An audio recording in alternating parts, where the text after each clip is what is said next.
Story 1. Starting a new job is always a whirlwind of excitement and nerves. When I landed a summer gig at a carnival in downtown Los Angeles, I was just trying to make some extra money before my senior year of college kicked off in the fall. The carnival was the usual deal: rides, games, food stands, but its main draw was the funhouse, which transformed into a haunted house once the sun set. Unlike the other attractions, the funhouse was not just some temporary setup. It was a solid building, and rumor had it that it used to be some rich old man's mansion. They had gutted the place, filled it with winding hallways, trick mirrors, and all the creepy stuff you would expect in a haunted house. My job was to oversee the funhouse. Basically, I had to guide guests in, make sure everyone had a good time, keep it safe, and watch as they came back out. Easy enough, right? At first, it was. People loved it, and I enjoyed watching their reactions: kids laughing, teenagers pretending not to be scared, and even adults screaming like kids when something startled them. But then, things started getting weird. It was small stuff at first. I would count a group going in, say, 12 people, but only 11 would come out. I figured I had just miscounted. After all, it was loud in there, with laughter, screams, and carnival music blasting constantly. Keeping track was harder than it sounded. But then it happened again. And again. One day, I counted 7 people go in, but only 6 came out. The next day, it was 10 in, 9 out. I tried to tell myself I was just tired or distracted. Still, the numbers kept coming up short. Something was not adding up, and it was starting to mess with my head. Was I imagining things? Or was there really something off about that funhouse? I could not ignore it much longer. One especially hectic afternoon, a blonde girl caught my eye as she approached the funhouse. She was absolutely stunning, the kind of person who seemed out of place in the carnival's childlike chaos. She looked only a few years older than me, and I had to do a double take. I am not the kind of guy who stares, but for a moment, I could not help myself. She smiled warmly, handed me her ticket, and I directed her inside. As she disappeared into the dim entryway, I shook off my daze and went back to managing the flow of guests. The afternoon passed like usual.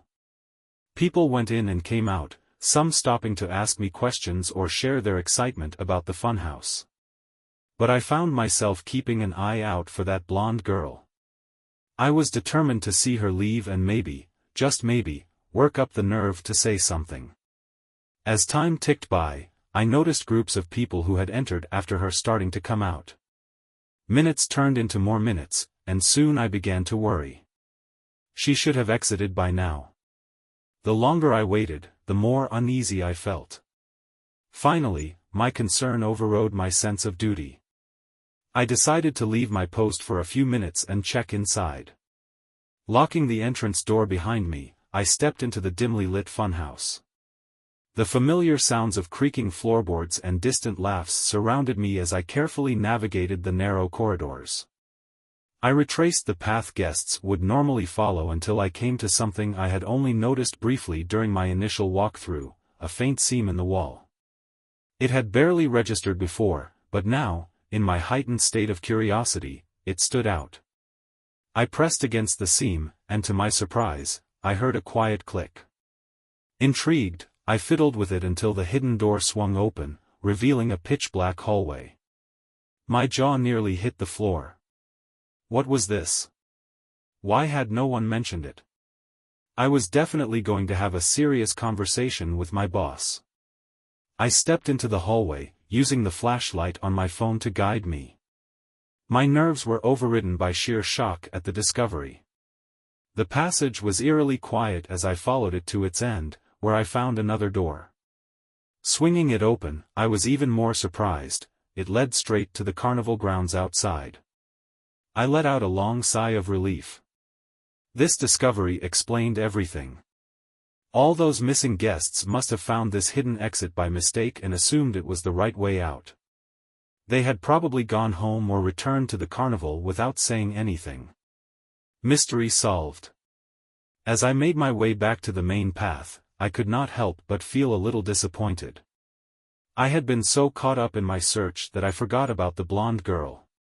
She was probably long gone now.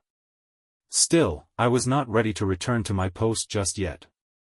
A part of me wanted to keep exploring while I had the chance. Wandering through a few more rooms, I came across something that made me stop dead in my tracks. On one of the walls was another faint seam, almost identical to the first. My curiosity piqued, I examined it closer and pressed against the edges. After some effort, I heard the familiar click, and the hidden door creaked open. This time, the scene was very different. A foul, putrid smell hit me immediately, making me gag. Worse yet, there was no corridor behind this door, only a ladder. It stretched downward into complete darkness. I stood there, stunned and confused. This part of the funhouse was on the ground floor. I had been told explicitly during training that there was no basement. So where could this ladder possibly lead? This place was not supposed to have a basement. My heart raced as I debated whether or not to climb down the ladder. Every instinct screamed at me to leave it alone, but the thought that the girl might be down there gnawed at me. Against my better judgment, I began the descent. The smell hit me harder with every step. It was rancid, almost suffocating. When I reached the bottom, I pulled out my phone's flashlight, and what I saw made my stomach churn. I was not in a basement. I was in a tunnel, a long, damp passageway that stretched far into the darkness. There was absolutely no way this was part of the funhouse. My rational brain was shouting at me to turn back and forget about all of it, but my curiosity refused to let me go. I pressed forward, moving carefully and quietly. The walls were damp, and the tunnel was eerily silent except for the sound of my own breathing. My flashlight swept across the floor, and then I saw it, something that stopped me in my tracks. A white, glittery purse was sitting there in the middle of the corridor. I picked it up, turning it over in my hands, and my chest tightened. I recognized it. It was her purse, the blonde girl's purse. Panic set in. Was she really down here? The rational part of me could not fathom how anyone could find this tunnel and not immediately turn back, but here was proof, sitting in my hands. My thoughts raced. Was she hurt? Lost? Or worse, was she not alone? My sense of safety evaporated. Against every survival instinct I had, I yelled into the tunnel, calling out to her. My voice echoed into the darkness, but there was no response. I was about to shout again when I heard it, rapid footsteps coming straight toward me. My first instinct was to run. Whoever, or whatever, was running toward me could not be friendly. I spun around and bolted for the ladder, but I barely got halfway up before I slipped and fell hard onto the tunnel floor. The footsteps were practically on top of me now. My pulse thundered in my ears as I braced for the worst. But then I heard a voice, a girl's voice. It was her voice. She stumbled into the faint beam of my flashlight, clutching her side and gasping for air. "Help me," she said, her voice shaky and desperate. Relief and confusion washed over me at the same time. I yelled at her to climb the ladder, to get out of there, but she grabbed my arm and begged me to follow her further into the tunnel. "No way," I said firmly, practically dragging her toward the ladder. She resisted for a moment but eventually climbed up while I followed close behind. As soon as we were both out, I slammed the hidden door shut and locked it. My breath was coming in short bursts, and I turned to her, demanding to know how she ended up down there. She looked at me with this blank, almost dazed expression, muttering that she could not really remember. She said one moment she was in the funhouse, and the next, she realized she was underground. Then, she started hearing things, voices calling to her from the dark and faint sounds of movement. I stared at her, trying to process what she was saying. "Did someone guide you down there?" I asked. "Did you see anyone?" But she shook her head, repeating that she could not remember. Her story was bizarre enough, but what unsettled me the most was her empty stare. It was as if she was not fully present, like she was trapped in some kind of trance. "What about when you told me to follow you back into the tunnel?" I asked, my voice rising with frustration. "Why would you say that?" She just stared at me, offering no answer. I was done. I had to get away from her and this whole situation. I called the police on my way out, but before they arrived, the girl disappeared. She left the funhouse without another word, and I never saw her again.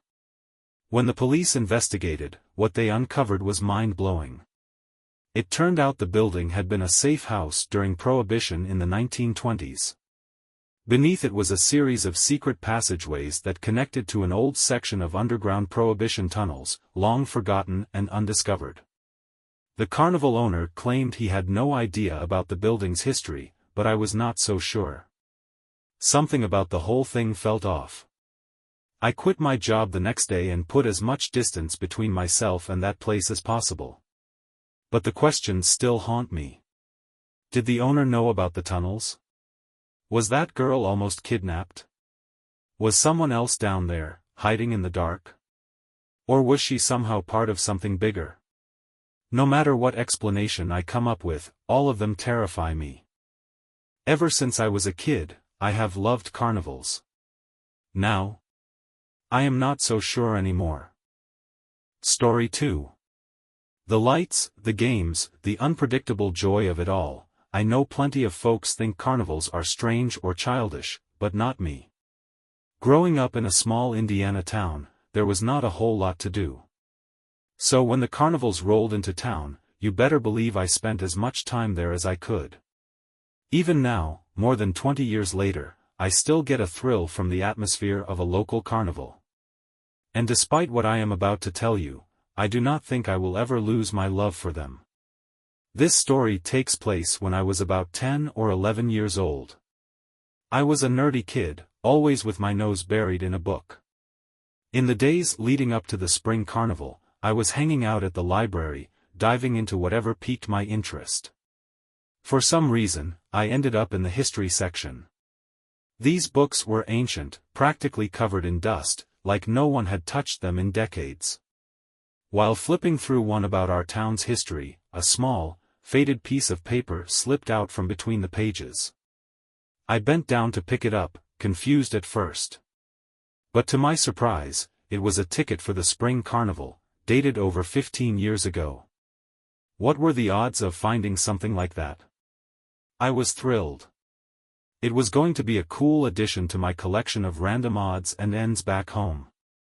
But what really struck me was the date on the ticket. It matched the exact date the carnival would be in town, just 2 days away. Sure enough, the carnival rolled into town the very next morning. I thought it would be funny to take that old ticket to the gate, just for laughs, to see what the person at the booth would say.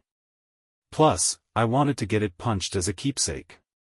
The next evening, I headed to the carnival, the ticket safely tucked in my pocket. As I approached the entrance, the familiar buzz of excitement filled the air, the smell of popcorn and cotton candy, the sound of laughter and carnival music. I pulled out the old ticket and handed it to the guy at the booth. That was when things got strange. The moment his eyes landed on the ticket, his face went pale. His eyes widened like he had seen a ghost, though he quickly tried to cover it with a forced smile. It was unsettling, to say the least. Enjoy your evening," he stammered, handing the ticket back without even punching it. I was so caught off guard by his reaction that I forgot to ask him to punch it. Shrugging it off, I chalked it up to him being new or confused by the ticket's outdated design. I spent the evening wandering around, playing games, and enjoying a funnel cake. Everything seemed perfect, but I could not shake the feeling that something was off. It was like I could feel eyes on me, watching.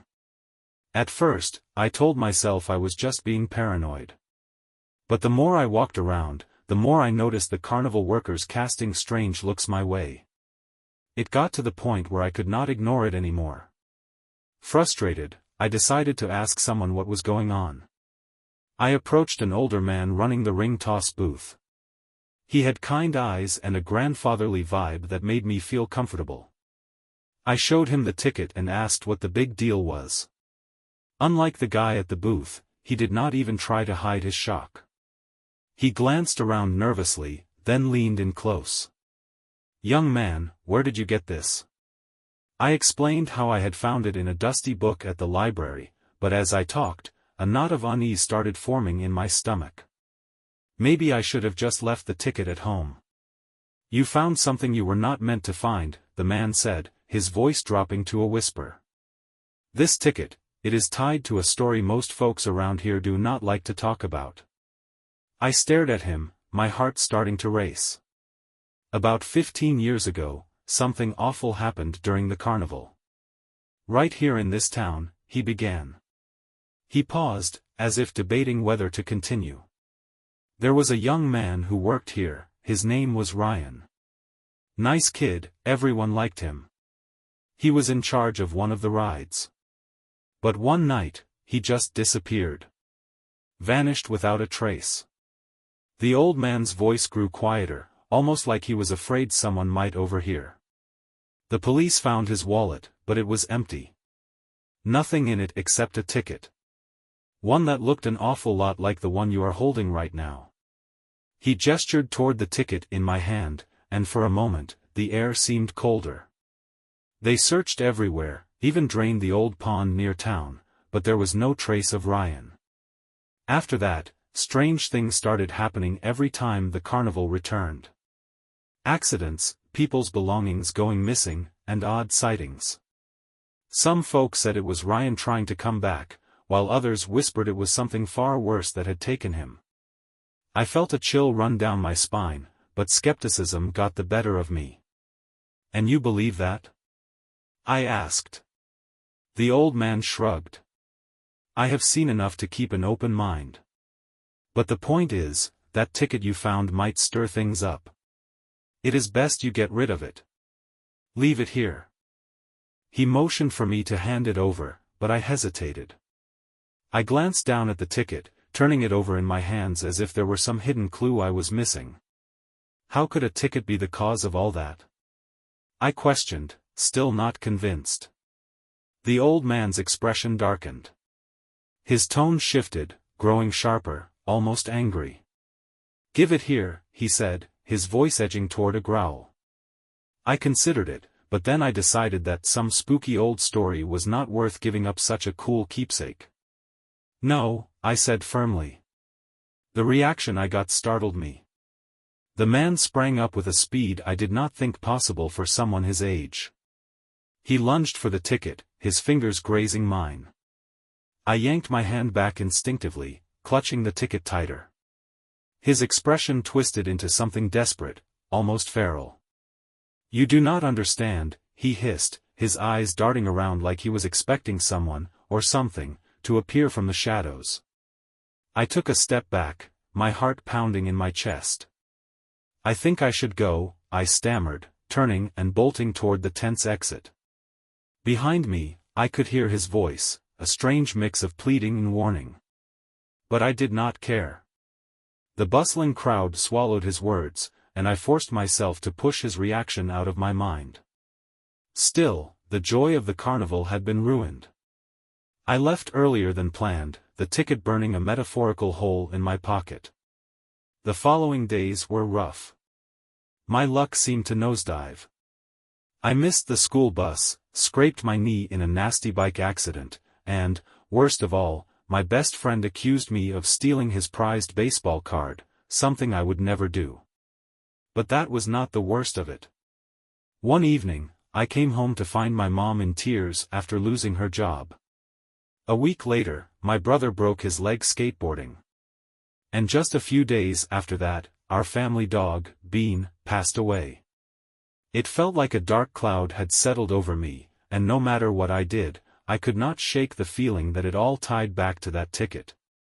I kept replaying the old man's words in my head, "You found something you were not meant to find." When I finally told my dad about it, he laughed. "There is no such thing as curses, kid. "Do not be so superstitious," he said. But I could not ignore the string of bad luck. One particularly rainy afternoon after school, I reached into my pocket and pulled out the ticket. I stared at it, this small, unassuming piece of paper that seemed to have caused so much misery. My anger and fear boiled over. I had had enough. Grabbing my raincoat and boots, I headed out to the creek behind our house. The rain pelted me as I stood at the water's edge, my heart thudding in my chest. Taking one last look at the ticket, I tore it into tiny pieces and tossed them into the rushing current. It is just a piece of paper, I told myself, trying to believe it. Oddly enough, things started to improve almost immediately. My best friend found his baseball card and apologized, and we were back to being inseparable. I did not miss the bus again for the rest of the school year. My mom got a better job within days, one that paid more and made her happier. Whether it was all just a coincidence or the ticket really was cursed, I will never know for sure. But I learned an important lesson: you have to be careful about the things you bring into your life. Even though I have grown older and my parents like to joke that I imagined the whole thing, I still find it hard to explain what happened. To this day, I have accepted it as one of those strange, unexplainable events that life throws your way. And for what it is worth, I have never set foot in a carnival again. I hate everything about carnivals now: the noisy kids, the greasy food, the rigged games, and that cloying smell of sugar and sweat that hangs in the air. My dislike for them is probably biased, though, mostly because of what I am about to tell you. It happened a few years ago, when I got dragged to our local carnival against my better judgment. Story 3. My younger sister had begged me to take her to the carnival, and, of course, I could not just be rude and say no. But, to be honest, I was not exactly thrilled about the idea. It had been years since I had gone, and the thought of spending the evening there did not excite me much.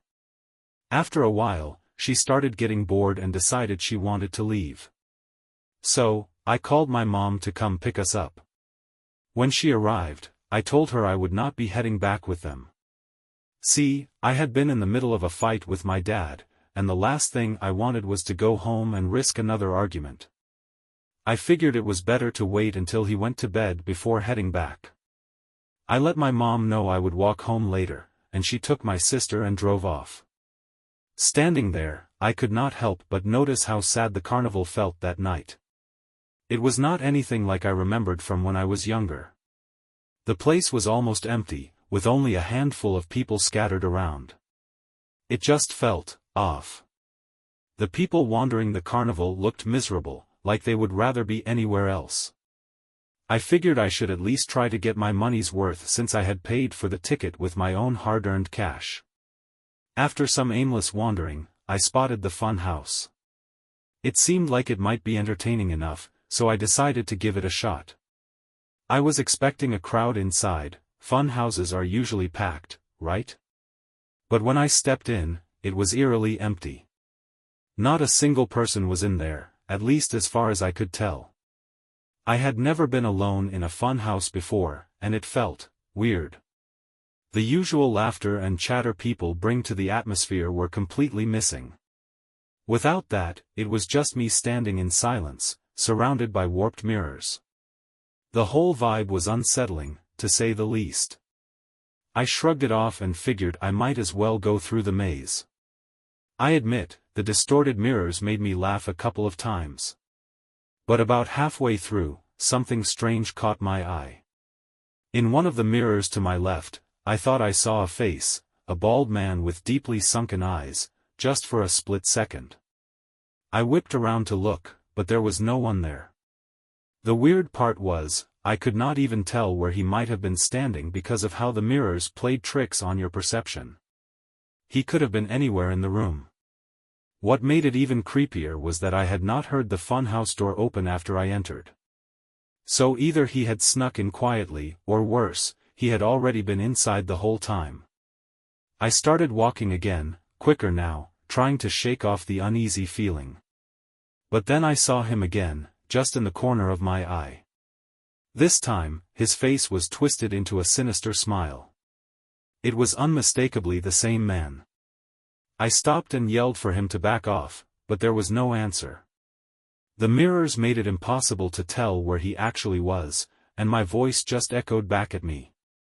My heart started racing as I picked up my pace, but the maze of mirrors was confusing, and I kept hitting dead ends. Every few seconds, I glanced over my shoulder, terrified that he might be following me. Eventually, after yet another dead end, I turned a corner, and that was when it happened. A hand shot out from behind one of the mirrors and grabbed my wrist. I screamed, yanking at his grip, but he held on tight. Panicking, I swung my free hand and punched his arm as hard as I could. That finally made him let go, and I stumbled to the ground in the chaos. When I looked up, I saw him clearly for the first time. He was wearing an old gray outfit, had a bit of a gut, and his face looked tired and hollow. His sunken eyes stared right at me, and I knew I had to get out of there. Before he could grab me again, I scrambled to my feet and bolted. My adrenaline must have kicked in, because somehow I managed to find the exit quickly, even though the maze had confused me earlier. I burst out of the funhouse and collapsed outside, trying to catch my breath. As I patted my pockets, my heart sank. I realized my wallet was missing. I must have dropped it during the scuffle. But there was absolutely no way I was going back in there. I ran to the nearest Carnival worker and told her what had happened. She listened, but her expression was more confused than concerned. Then she said something that sent a chill down my spine: the fun house was closed to visitors that night. I was horrified. They called the police, and together, they searched the fun house, but they did not find anything, not my wallet, and certainly not the creepy guy. I tried to explain that he might have been an ex-employee with a key, but they shrugged it off. In the end, they told me to head home since I was not physically hurt. Reluctantly, I left. I wish I could tell you that was the end of it, but it was not. About a week later, my girlfriend called me in a panic. She was hysterical, screaming about something terrible. She told me that someone had been texting her, pretending to be me. The messages had convinced her to drive out to a remote location to help me change a flat tire. Thankfully, she had brought her dad along, even though the person texting her insisted she come alone. When they arrived, she said it was obvious something was off. The car in the parking lot was not mine. Then, 6 men stepped out of that vehicle and started moving toward them. Her dad acted quickly, jumping back into the car and speeding away before they could reach them. It all started to make sense. I had written her phone number on a slip of paper in my wallet. That must have been how they got her contact information. After that night, we both changed all of our numbers. After that night, we changed all of our contact information, new phone numbers, everything. It has been about a month now, and thankfully, there have been no further incidents. Still, I cannot shake the feeling of unease every time I think about what happened. To be honest, I do not really know how to process the whole ordeal. Part of me feels relieved that nothing worse happened, but another part of me cannot stop replaying it in my mind. It is like a bad dream that lingers, even after you wake up. I have decided the best thing to do is to try and put it all behind me. Maybe, with time, the memory will fade. Until then, I am just going to focus on moving forward and not let it take up any more space in my head than it already has.